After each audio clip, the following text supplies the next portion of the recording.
어벤져스 엔드게임 이후 마블의 최고 기대작이죠. 스파이더맨 노웨이홈 개봉이 코앞으로 다가왔습니다. 이미 몇 달도 전부터 영화 관련 커뮤니티나 매체들에서는 엄청난 관심을 끌고 있죠. 그 이유는 바로 Hello, Peter.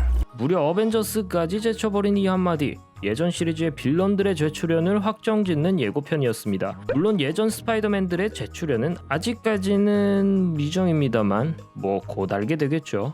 다들 아시다시피 스파이더맨을 포함한 그 빌런들은 소니 픽처스에게 판권이 있고 마블이 빌려다 쓰는 형태인데, 이렇게 대놓고 스파이더맨 유니버스의 캐릭터들을 MCU로 불러왔다는 것은 극적인 재계약 이후 두 회사 간의 관계가 이전보다는 훨씬 좋아졌다는 의미로 받아들일 수 있을 것 같아요.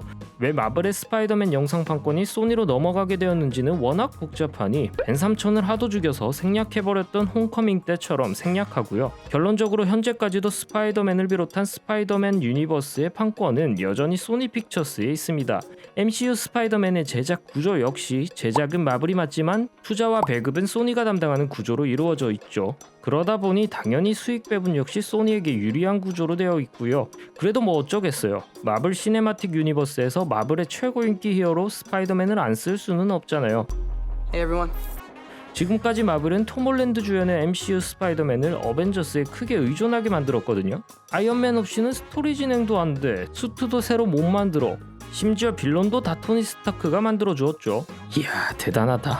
그게 다 이유가 있었던 겁니다. 빌려다 썼기 때문에. 다시 쉽게 돌려주기 싫거든. 어떻게든 우리 없이는 못하도록 만들어야 하거든. 근데 이렇게만 보면 소니가 도둑놈이네 할 수 있는데, 반대로 생각해보잖아요. 소니도 엄청 양보하고 있는 거긴 해요. 왜냐, 어찌됐건 스파이더맨은 자기들 거거든. 심지어 이미 예전부터 성공도 해봤고 애니메이션도 대박쳐서 자신도 있거든. 다시 제대로 일 벌려보고 싶은 욕심도 나거든. 서로 절대로 양보 못할 입장이라는 거죠. 자, 오늘은 왜 마블과 소니가 스파이더맨을 포기할 수가 없는지, 그래서 그 결론이 왜 멀티버스로 귀결된 것인지에 대해 한번 알아봅시다.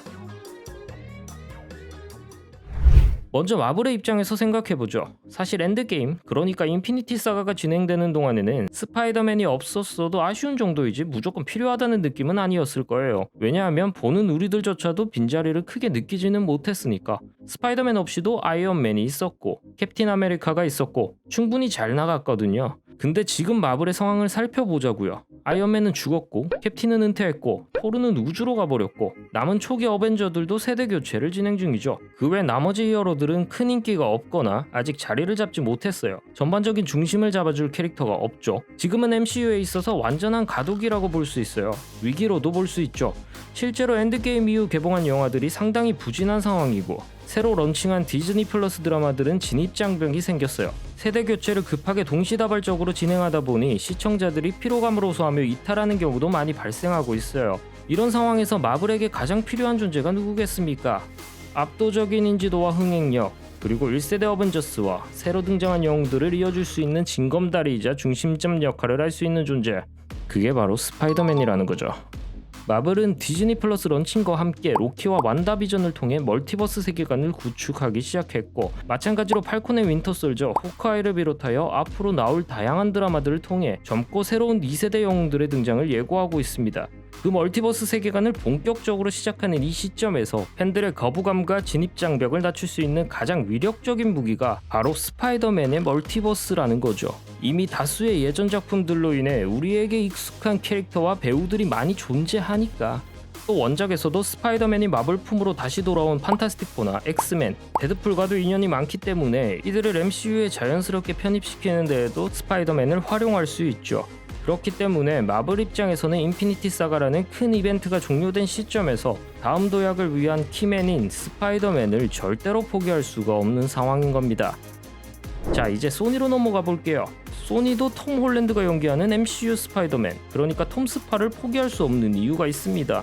일단 주도권을 쥐고 있으니 마블에 비해서는 조금 여유가 있는 거는 사실이에요. 그런데 지금 소니는 스파이더맨 시리즈 하나가 아니라 나름대로 또 큰 그림을 그리고 있단 말이죠. 베놈이나 모비어스 같은 스파이더맨 관련 영화들을 제작하면서 독자적인 스파이더맨 유니버스를 만들고 있어요. 여기에 스파이더맨 뉴 유니버스로 새로운 스파이더맨 마일즈 모랄레스도 성공적으로 데뷔시켰고요. 그러니까 이런 생각이 드는 거죠. 어라? 우리끼리도 해볼 만한데?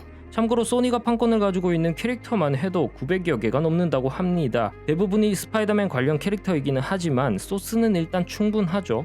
그래도 명색이 스파이더맨 유니버스인데 피터 파커가 없을 수는 없잖아요. 그렇다고 이 상황에서 톰 스파를 무작정 소니 유니버스로 데려온다? 아까 마블이 그거 싫어서 영화 속 온갖 곳에 어벤져스 흔적을 남겨뒀다 했잖아요. 설정 충돌이 생길 수밖에 없겠죠.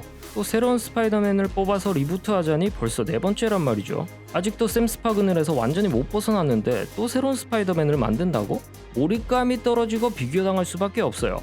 더군다나 리부트는 엄청난 도박수라서 쉽게 결정하기도 힘들 거고요. 그리고 가장 결정적으로 팬들은 마블의 스파이더맨을 원한다는 거죠.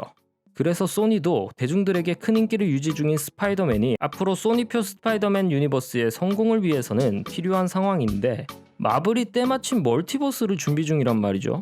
느낌이 딱 오죠. 그래서 이번 영화 노웨이 홈이 중요한 겁니다. 마블 소니 양쪽 다 스파이더맨이 필요한데 그걸 둘 다 쓸 수 있다? 그것도 스토리 설정 붕괴 없이 자연스럽게. 마블과 소니의 크로스오버가 본격적으로 시작되는 거죠.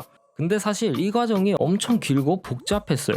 파프로몬 개봉 이후 어른들의 사정으로 인해 협상이 결렬됐을 때는 톰 홀랜드가 디즈니 회장한테 울먹이면서 계속 하고 싶다고 설득했다던 그런 유명한 일화도 있죠. 그러던 중에 중단되었던 협상이 극적으로 성공하게 됩니다. 이때부터 묘한 분위기로 흘러가기 시작하죠. 케빈 파이기는 스파이더맨이 세계관을 넘나드는 유일한 히어로가 되었다고 언급했고 모비어스의 예고편에는 파프로몸에서 살인자 낙인이 찍힌 스파이더맨의 그래피티가 발견되었으며 벌처의 재등장이 예고됩니다. 여기에 결정적으로 베놈2 쿠키 영상에서 무려 베놈이 MCU 세계관으로 이동하는 듯한 모습을 보여주기도 했죠. 마블 측에서는 아직 데일리 비글의 등장 이외에 공개된 부분은 없기 때문에 이번 영화를 통해서 무언가가 공개되지 않을까 싶습니다. 아참, 그리고 지금까지 보여진 떡밥들은 토비 맥가이어 주연의 스파이더맨의 모습을 나타내고 있다는 말도 있는데 토비가 노웨이 홈에서 스파이더맨으로 복귀를 하고 소니 유니버스로 돌아가서 소니 세계관에서의 스파이더맨으로 다시금 활약하게 될 거라는 루머가 있기도 합니다. 솔직히 토비 형 다시 보고 싶은 건 저뿐만이 아니죠. 행복해로 한번 돌려보겠습니다. 아무튼 오늘은 스파이더맨 노웨이 홈을 기다리며 왜 스파이더맨 올스타가 다시 총출동하게 되었을까에 대해 생각해보았습니다. 이야기할수록 더 빨리 보고 싶어지네요. 지금까지 드나르브였습니다. 감사합니다. Dude!